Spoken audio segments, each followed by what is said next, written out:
Muy buenas chicos, ¿qué tal? Aquí estamos otra vez, abriendo una nueva serie de vídeos en colaboración con el Ayuntamiento de Cartagena y Participación Juvenil. Para los que no me conozcáis y no os suene mi cara, mi nombre es Brian Vega, soy músico y también profesor aquí afincado en Cartagena, que estoy en colaboración con más profes jóvenes de la escena musical, que estamos trabajando en la escuela Jam, una escuela de música que lleva abiertas las puertas unos 2 años, 2 años y medio aproximadamente, y nada, emprendiendo este proyecto muy emocionante de acercar la música a la gente de una manera diferente, de una manera un poco más moderna. Y justamente por ello el ayuntamiento ha decidido apostar por una serie de vídeos para acercar conceptos a gente que ya es músico y que a lo mejor tiene lagunas por ahí, o gente que totalmente distante a la música que quiere acercarse un poquillo más. Estuvimos hablando en los últimos 3 vídeos de un poquillo de armonía y de teoría musical para explicar las emociones que esconde un poco la música, trucos de composición y nada, dejamos 3 vídeos bastante cerrados y bastante densos de información y ahora vamos a abrir un capítulo de 2 vídeos que parece totalmente distinto para refrescar un poco, pero lógicamente seguimos hablando de música.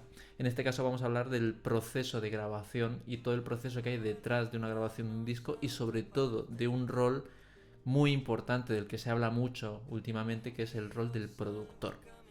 Vamos a descifrar lo que es ser un productor y los secretos barra trucos que podemos encontrar detrás de la grabación de un disco. Así que nada, vamos a arrancar comentando muchísimas cosas. Primera pregunta que nos sale delante, ¿no? ¿Cómo empezar a ser productor? Entonces, claro, hay mucha gente que seguramente quiere dar el paso o habrá escuchado ese concepto y no entenderá muy bien lo que es, o habrá gente que incluso esté empezando a serlo pero se siente un poco perdido porque no sabe si está siendo productor, está siendo músico, si está siendo artista. Entonces, claro, es muy importante resolver la pregunta de qué es ser un productor musical y qué funciones desempeña un productor musical, ¿no? Para saber qué cosas estamos haciendo bien y también qué cosas no estamos haciendo que deberíamos hacer, ¿vale? ¿Cuál sería el papel de un productor musical en la industria musical? Desde gran escala a pequeña escala, el del director. Es decir, es como el director de una película. Es el que coordina a la gente, el que coordina todo, absolutamente todo, desde calendarios, desde decir, oye tú, en tal sitio a esta hora, hasta decisiones lógicamente también artísticas, de decir, esta guitarra va aquí, o esta guitarra no va aquí, o esto lo vamos a hacer de esta manera, o esto no lo vamos a hacer de esta manera. Entonces, el productor musical es el director de todo. Es una imagen muy importante. Todo, al final, en la grabación de un disco participa mucha gente. Pues toda esa gente tiene que estar centralizada en un punto, en una cabeza, ¿no? En el que organiza, en el entrenador del equipo. Todos los jugadores pueden ir corriendo por ahí, pero el entrenador es el que los junta y les dice cómo sacar el mayor potencial del juego y del partido para al final ganar el partido, ¿no? ¿Y qué funciones? Pues muchísimas funciones, desde funciones muy musicales hasta funciones muy burocráticas o muy de gestor, ¿vale? Entonces vamos a diferenciar 3 tipos de productores de mayor a menor, y cuando digo de mayor me refiero a productores que a lo mejor trabajan en primera división con la gente grande, con discográficas grandes, a la parte más pequeña, que es el productor que está en su casa, ¿no? Como puede ser esta habitación, que está en su casa trabajando, pues sin molestias ninguna y sin presión ninguna de ninguna discográfica y con ningún artista grande ni movidas complejas, ¿no? Vamos a ir poco a poco. Vamos con el productor grande, el productor profesional, ¿no? El productor que, como puede ser Quincy Jones, ¿no? Que nos viene Quincy Jones a la cabeza y es el que trabajó con Michael Jackson y con infinidad de artistas. Ese productor, a esos niveles, al final es un intermediario entre dos partes muy diferenciadas. La primera parte sería la discográfica y después la siguiente parte sería la del artista, ¿vale? Una discográfica, repasemos rápidamente qué es una discográfica y qué hace una discográfica en la industria musical, ¿no? Una de las cosas que hace es que la discográfica tiene una red de distribución de la música. Es decir, yo tengo un disco y esa discográfica me facilita, por ejemplo, que yo pueda ir sin ir más lejos al Corte Inglés, a MediaMarkt o a cualquier tienda de música y que yo pueda encontrar ese CD ahí. Porque claro, yo como Brian Vega grabo un disco, lo tengo aquí en la mano y claro, yo tengo que ir puerta por puerta diciendo, oye, ¿puedo dejar mi disco aquí y que lo vendas y que cuando lo vendas me guardes el dinero que después yo vengo a recogerlo? ¿No? Es un proceso muy artesano.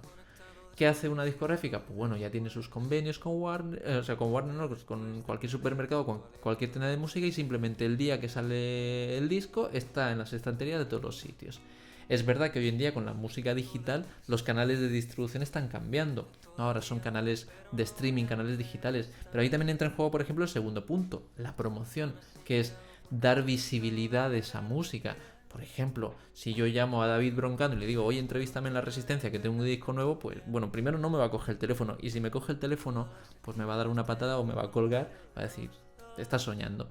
Sin embargo, si la llamada llega de Warner, pues es más probable que yo pueda estar en cualquier programa de televisión importante anunciando que ha salido mi nuevo disco, ¿no? Puedo estar en una revista, en una entrevista de una radio, de lo que sea necesario. Es decir, la discográfica nos da también canales de promoción para que nuestra música llegue a la gente, porque yo puedo tener grabado el mejor disco del año, pero si al final nadie lo escucha, pues se queda en mi casa, ¿no? Y por último, y para mí más importante para entender el rol del productor, da un presupuesto, da dinero. Es el que paga el disco, porque claro, un disco es muy caro y más aún esos niveles tan altos es bastante caro. Entonces tiene que haber alguien que deje el dinero, ¿no? Que sea la persona que financie el disco. En este caso sería una discográfica. Por otro lado tenemos al artista. El artista, para mi opinión, cumple el rol más importante de todos: hacer canciones. Parece muy simple, parece solo un punto, parece que la discográfica trabaja mucho más, pero si no hay canciones, no hay promoción, no hay distribución, no hay dónde invertir el dinero. Es decir, el artista es el creador. De la nada genera una canción, genera un hit.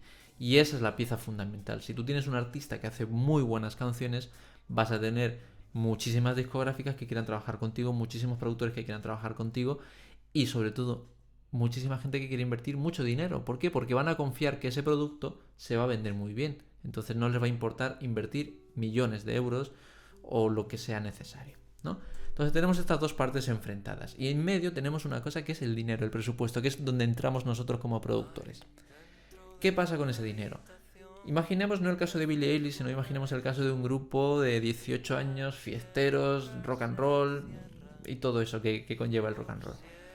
Tú no les vas a dar 2 millones de euros, porque seguramente se lo gasten ese mismo fin de semana saliendo por ahí, ¿no? Comprándose un coche, un no sé qué, no sé cuánto. Es decir, esos 2 millones se van a perder por el camino. La discográfica no le da los 2 millones al artista directamente. Ahí entra en juego el productor. El productor es el que coge esos recursos, en este caso, recursos económicos, y es el que con esos 2 millones elige, o bueno, mejor dicho, organiza todo lo que va a ser el proceso del disco. Por ejemplo, yo soy productor y le hablo al artista: oye, artista, ¿tienes canciones? No, no tengo canciones. Venga, pues cogemos un pisito, un ático, o cogemos una casa rural en tal sitio. Con esto me gasto 10.000 euros, porque en ese sitio hay un mini estudio en el que podemos ir grabando ideas y nos vamos de retiro un mes a grabar ideas y a componer el disco, ¿no? Al mismo tiempo, las preproducciones, ensayar en tal sitio, llamar a este músico, llamar a este letrista, llamar a este arreglista. Al final, el dinero se va gastando poco a poco, pero se va gastando en cosas que van a ayudar a que el disco se haga realidad. Cuando llegue el momento de la grabación, nos gastaremos el dinero en el estudio de grabación. Nos gastamos X días de grabación, alquilamos este equipo, llamamos a este músico, al mejor batería del mundo. ¿Cuánto cobra? ¿1.000 euros la hora? Pues bueno, alquilamos sus servicios durante 8 horas, 8.000 euros, pero tiene que ser durante X días. Es decir, el productor casi se convierte en un gestor económico, un gestor que va viendo cuánto presupuesto tiene y va comprando, como hacer la lista, como hacer la compra en un supermercado. Yo voy con 100 euros al supermercado y necesito meter de todo para sobrevivir un mes. Claro, a mí se me puede ir la cabeza y comprarme bizcochos todo el rato porque tengo antojo, pero tengo que ser listo. ¿Y comprar a lo mejor todo el rato frutas? Pues no, porque se me van a poner pochas a la semana siguiente. Entonces tengo que tener esa mentalidad para conseguir mi objetivo. Y es lo que hace el productor. Sobre todo estos niveles funciona como gestor. Lógicamente hay un componente creativo muy amplio. Es decir, el productor va a tener opiniones creativas muy importantes para que el disco se coja una calidad impresionante.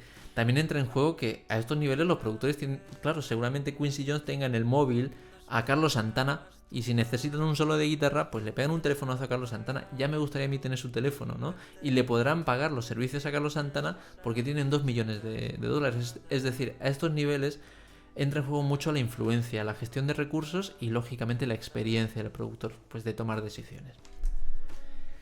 Todo el proceso que tiene: composición, preproducción, grabación, producción, mezcla y mastering. Todo esto lo estaremos explicando en el siguiente vídeo, ¿vale? No os preocupéis, ahora mismo vamos a pasar un poco por alto, pero todo ese proceso, todo ese listado que veis cuesta muchísimo dinero.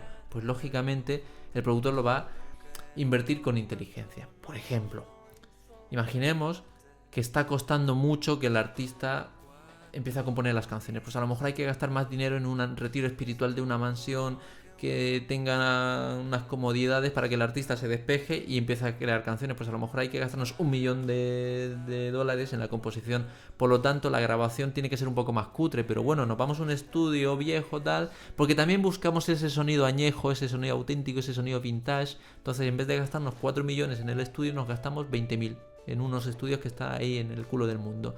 Pues eso también forma parte, esas decisiones forman parte también de la gestión del productor.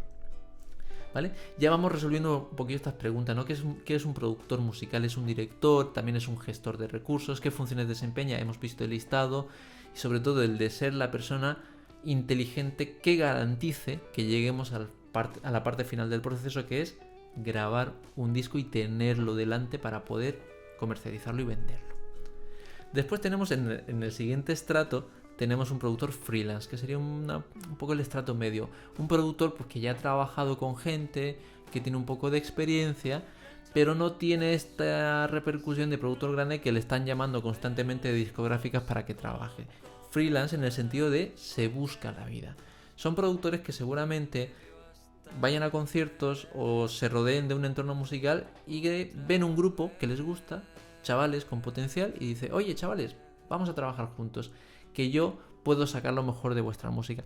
Pero al mismo tiempo al contrario, un grupo emergente que no tiene muchos recursos, que tiene muy poquito dinero, han logrado ahorrar con un crowdfunding o con lo que sea necesario, un ejemplo, 8.000 euros, y contratan los servicios de una persona que les ayuda a mejorar. Por eso uso esta palabra. A este estrato, el productor es un mentor, es alguien que les ayuda a dar un salto de nivel. Un grupo de chavales de 18 años que no saben cómo enchufar un ampli, que nunca han tenido un ampli a válvulas. Pues tú como productor les enseñas, les explicas: oye, pues esto es así, en el disco vamos a grabar con este ampli, con los efectos de esta manera, te viene mejor que te cambies de guitarra, tu guitarra está mal, vamos a llevar tu guitarra a un luthier, vamos a aprender, por ejemplo, toca con metrónomo porque tocas fuera de tempo. Es decir, casi somos profesores de música, casi también somos padres muchas veces, ¿no? Si hay una discusión entre ellos, como: bueno, chavales, no discutáis, venga, vamos a pensar en positivo, ¿no? Somos un poco la o el niñero o la niñera del grupo, es decir, ese mentor, una persona que tiene que tener esa mente fría y esa visión un poco paternalista respecto a la música, y eso es muy, muy, muy importante. Nosotros no podemos ser los más locos y los más irresponsables. Nosotros tenemos que ser esa imagen de mentor. Tenemos que ir siempre con un pensamiento por delante. ¿Por qué? Porque el objetivo es conseguir un disco. Da igual si estamos en el nivel superior como en este. El objetivo es conseguir un disco o una canción. Es un trabajo, ¿vale? Como bien he dicho, que seguramente el grupo o la banda haya buscado al productor o el productor haya visto a la banda en cualquier sitio, ¿no? De decir: oye, estos chavales tienen potencial, voy a trabajar con ellos. O que la banda diga: oye, este productor creo que nos va a enseñar, porque es un mentor.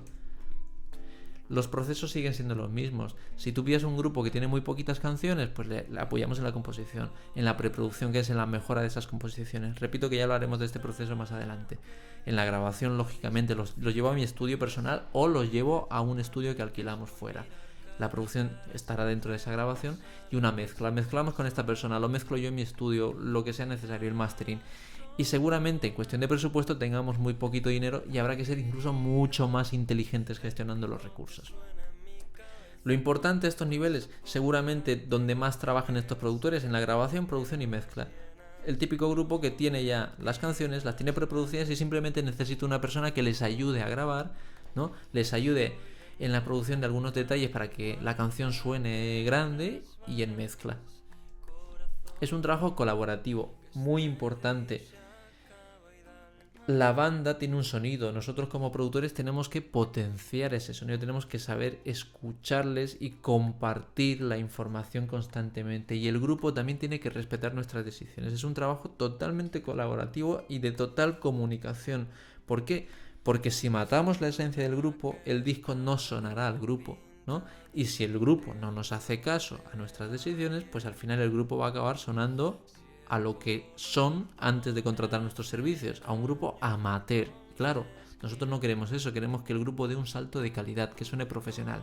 Para eso tiene que haber mucha comunicación. Oye, esta canción no me gusta, oye, esta letra vamos a cambiarla, oye, ¿qué os parece si hacemos esto? Todo con mucha empatía. No hay que hacerlo con una parte crítica de humillar, sino de decir, oye, déjame que te ayude, que vamos a sacar un producto muy bueno de todo esto. Ya vamos viendo el productor musical como ese mentor, como ese gestor, como ese creador también, ¿no? Las funciones son las mismas, pero según la dimensión del artista y según el entorno en el que nos rodeamos, pues lo hacemos de una manera o lo hacemos de otra.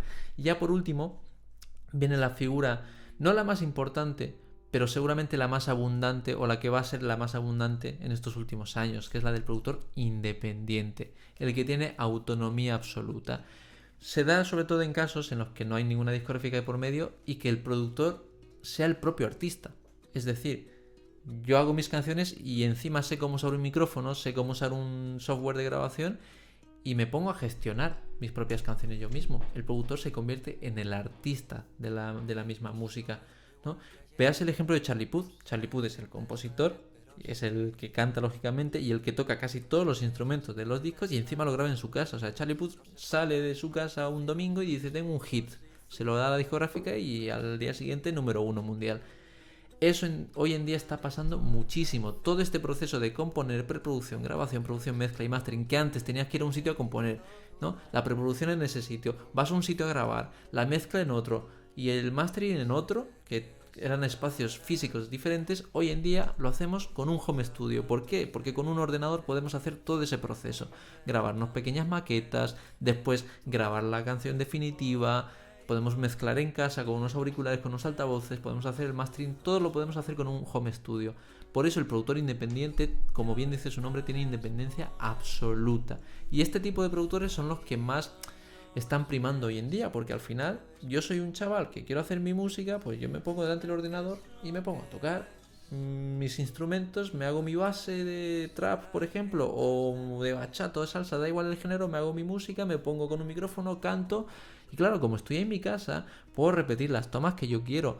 No estoy pagando ningún estudio de música, como mucho estoy pagando la luz, el tiempo, todo lo que dure hasta que se me acabe el café y al final es una manera de gestionar la música que es tan fácil y tan lógicamente beneficiosa, pues que todo el mundo toma esa opción, ¿no?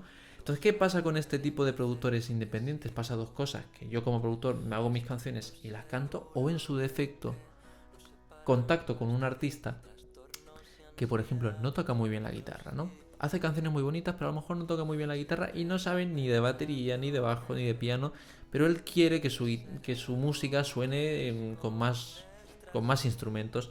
¿Cuál sería el trabajo de ese productor independiente? Pues seguramente es un productor que tenga un teclado MIDI, que con el teclado MIDI pueda programar baterías, que pueda tocar sintetizadores, que incluso también el productor toque la guitarra, toque el bajo y al final le monte toda la base instrumental al músico, pues que simplemente va a cantar. Entonces, en ese caso, los productores independientes son coautores de la canción, son también igual de artistas que el otro artista, simplemente, como volvemos al punto 2, ¿no? Somos mentores, seguimos asesorando. Y en el caso más grande, ahora que hemos explicado todos, sigue pasando lo mismo, porque yo soy Quincy Jones y me viene Billie Eilish y sigo siendo una especie de mentor para esa persona, dándole consejos, pero al mismo tiempo también tengo la habilidad de a lo mejor cojo y le digo, pues mira Billie, tu canción le viene muy bien esta línea de bajo, cojo el bajo y toco, o cojo el piano y toco, la batería y toco. También seguimos siendo independientes. Es decir, hemos separado en tres partes, o bueno, en tres estratos el rol de productor, pero una no niega a la otra, es decir, todos al final cumplimos la misma función, simplemente de una manera estando en primera división y de otra manera pues buscándonos un poquito la vida.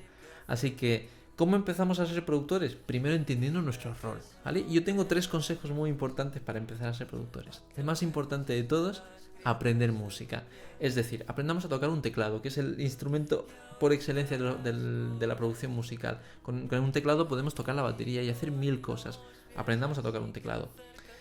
Vamos a rodearnos de gente, rodearse de gente, de artistas que necesiten nuestra ayuda, pero al mismo tiempo artistas que nos eclipsen para aprender de ellos, rodearnos de músicos, rodearnos de otros productores menos experimentados, más experimentados. Y ya por último, lo que decía antes, un home studio, un espacio de trabajo, un ordenador, ya sean unos altavoces como unos auriculares, pero por favor no unos altavoces de 10 euros, porque estamos tratando con música. Mientras mejor escuchemos la música, mejor música haremos a nivel de calidad de equipo. Si no puedo permitir unos altavoces, unos cascos, pero que no sean unos cascos de eso, de 20 euros, que sean unos cascos a lo mejor de 60, un micrófono digno, lo mínimo para que yo pueda estar en casa grabando. Entonces, son mis 3 consejos. Tú tienes formación musical, estás rodeado de gente y tienes algo para grabar, y es que todo va a salir solo, sabiendo lógicamente qué funciones tenemos que desempeñar. Bueno, chicos, en este primer vídeo hemos explicado un poco el rastreo de la faceta del productor. A continuación, que cortamos empezamos con el siguiente, que vamos a explicar los procesos que hay detrás de la grabación de un disco, que se puede extrapolar a un disco casero, a un disco profesional con una discográfica, o a un disco que fue el caso en el que viví, poco intermedio, en el que había dinero de por medio, pero no era una discográfica, pero tampoco era grabado en casa enteramente. Así que nada, chicos, nos vemos en el siguiente vídeo, ¿vale? Y nuevamente muchas gracias al Ayuntamiento de Cartagena por esta iniciativa de querer sacar estos vídeos un poco, pues eso, para acercar la música a vosotros. Así que nada, chicos, nos vamos viendo. Hasta luego.